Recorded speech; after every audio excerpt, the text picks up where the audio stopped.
کبھی تم نے ایک ایسی قوم کا نام سنا ہے جو پہاڑوں جیسی طاقت رکھتی تھی لیکن ایک لمحے میں ریزہ ریزہ ہو گئی؟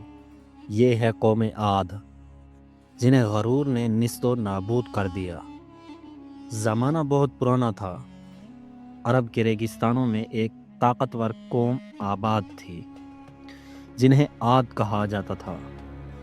ان کے شہر اونچے ستروں والے محلوں سے بھرے ہوئے تھے۔ لوگ کہتے تھے ہمارے جیسا طاقتور کوئی نہیں۔ ان کے جسمانی طاقت حیران کن تھی۔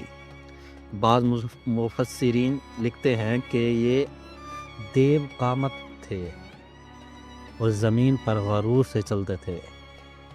اللہ تعالیٰ نے ان کی ہدایت کے لیے اپنے نبی ہود علیہ السلام کو بھیجا۔ ہود نے کہا، اے میری قوم، صرف اللہ کی عبادت کرو، اس کے سوا ہمارا کوئی معبود نہیں۔ مگر قوم عاد نے مذاق اڑایا، کیا تو ہمیں ہمارے خداؤں سے روکنا چاہتا ہے؟ وہ کہتے تھے ہم طاقتور ہیں، ہمارے خلاف کوئی کچھ نہیں کر سکتا۔ یہ وہ لمحہ تھا جہاں غرور نے ایمان کا گلا گھونٹ دیا۔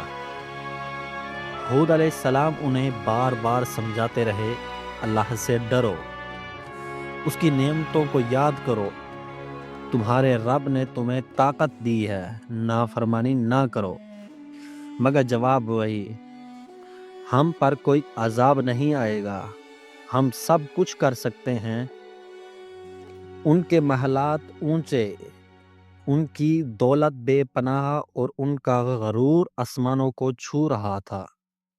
پھر آیا وہ دن جب اللہ کا فیصلہ نازل ہوا۔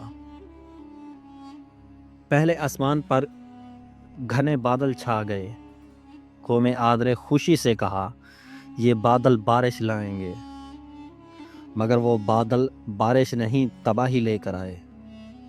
7 راتیں اور 8 دن تک ایک خوفناک تیز آندھی چلی، ہر چیز کو جڑ سے اکھاڑ دیا۔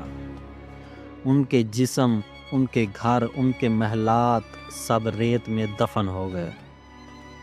قرآن کہتا ہے، اللہ نے ان پر ایک نہایت سخت اور سرد آندھی مسلط کی جو ہر چیز کو جڑ سے اکھاڑ کر پھینک دیتی تھی۔